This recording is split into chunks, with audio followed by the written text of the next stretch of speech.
Hi friends, welcome to Lucky Cookie channel. So ಇವತ್ತೊಂದು ಮಸಾಲೆ ಮಾಡೋಣ ಅಂತ.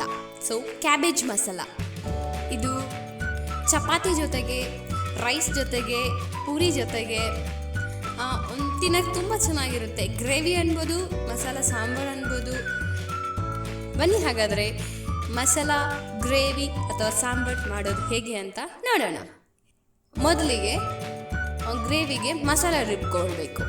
ಸೊ ಅದಕ್ಕೆ ಒಂದು ಜಾರ್ ತಗೊಂಡು ಒಂದು 3 ಬ್ಯಾಡಗಿ ಮೆಣಸಿನ್ಕಾಯಿ ಹಾಕ್ಕೊಂಡಿದ್ದೀನಿ ಕಲರ್ಗೋಸ್ಕರ, 5 ಲವಂಗ, ಒಂದು 2 ಇಂಚಷ್ಟು ಚಕ್ಕೆ, ಸ್ವಲ್ಪ ಖಾರದ ಪುಡಿ, ಇದು ಗುಂಟೂರು ಚಿಲ್ಲಿ ಪೌಡರ್, ಇದು ಸ್ವಲ್ಪ ಅರಿಶಿಣ, ಧನಿಯಾ ಪುಡಿ ಒಂದು 2 ಸ್ಪೂನಷ್ಟು, ಒಂದು 2 ಇಂಚಷ್ಟು ಶುಂಠಿ, ಒಂದು ಈರುಳ್ಳಿ,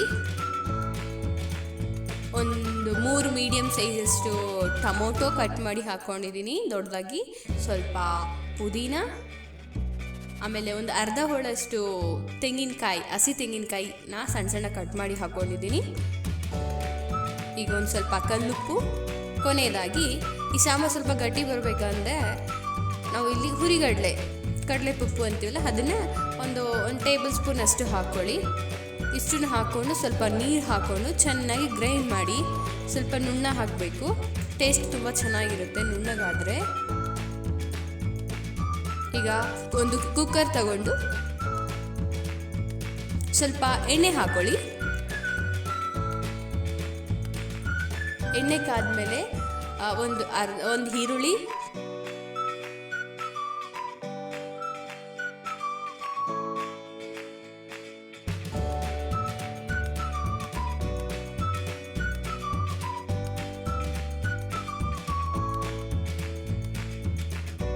ಈರುಳ್ಳಿ ಬೆಂದ್ಮೇಲೆ ಒಂದು ಸ್ವಲ್ಪ ಕರಿಬೇವು,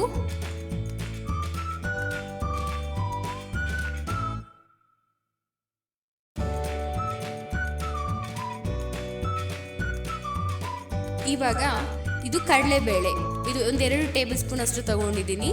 ನೀವು ಅಡುಗೆ ಮಾಡೋಕ್ಕೆ ಸ್ಟಾರ್ಟ್ ಮಾಡೋಕ್ಕಿಂತ ಮುಂಚೆ ಒಂದು 2 ಸ್ಪೂನ್ ಕಡಲೆಬೇಳೆನ ತೊಳೆದು ನೆನೆಸ್ಕೊಳ್ಳಿ ಸಾಕು. ಜಾಸ್ತಿ ಹೊತ್ತು ನೆನಿಬೇಕನ್ನೋ ಅವಶ್ಯಕತೆ ಏನಿಲ್ಲ. ಇದನ್ನು ಇವಾಗ ಹಾಕಿ ಮಿಕ್ಸ್ ಮಾಡ್ಕೊಳ್ಳಿ.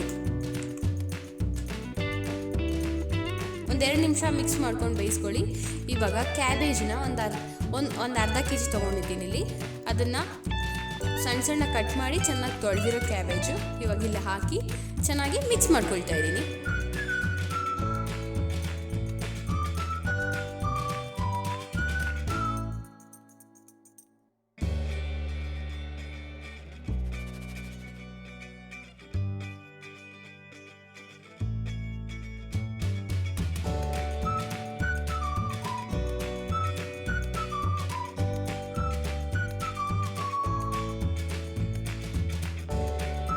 ಒಂದು ಸ್ವಲ್ಪ ಹೊತ್ತು ಕುಕ್ಕರ್ ಲಿಡ್ ಹಾಕಿಬಿಟ್ಟು ಬೇಯಿಸ್ಕೊಳ್ಳಿ. ಆ ಎಣ್ಣೆಯಲ್ಲಿ ಸ್ವಲ್ಪ ಚೆನ್ನಾಗಿ ಬೇಯುತ್ತೆ.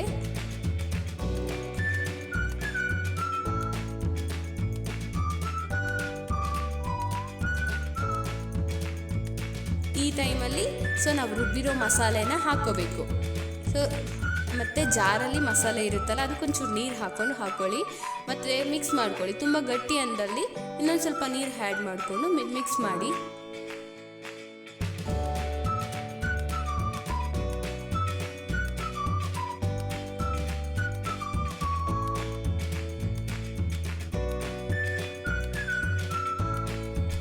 ಈಗ ಸ್ವಲ್ಪ ಲಿಡ್ ಕ್ಲೋಸ್ ಮಾಡಿ ಒಂದು 2 ನಿಮಿಷದ ಕಾಲ, ಮತ್ತೆ ಲಿಡ್ ಓಪನ್ ಮಾಡಿ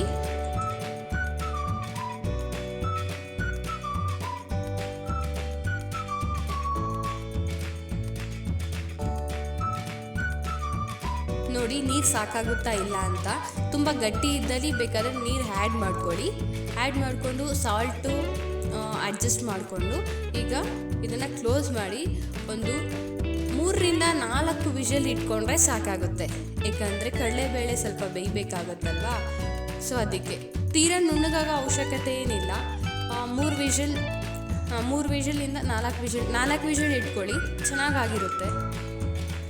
ಲಿಡ್ ಕ್ಲೋಸ್ ಮಾಡಿ 4 ವಿಷಲ್ ಇಡಿ. ಅಷ್ಟೇ. ಸೊ ಕ್ಯಾಬೇಜ್ ಮಸಾಲ ಕರ್ರಿ ಅಥವಾ ಸಾಂಬಾರ್ ರೆಡಿ, ಸಿಂಪಲ್ ಆಗಿ. ಸೊ ತಿನ್ನೋಕ್ಕೆ ಸೇಮ್ ನಾನ್ ವೆಜ್ ಇದ್ದಂಗೆ ಇರುತ್ತೆ, ಮಾಡಿ ನೋಡಿ. ಸೊ ಚಿಕನ್ ತಿಂದೇ ಇರೋರು ಈ ಥರ ಮಾಡ್ಕೊಂಡು ತಿನ್ನಿ, ತುಂಬ ಟೇಸ್ಟಿಯಾಗಿರುತ್ತೆ. So thank you so much for watching our video.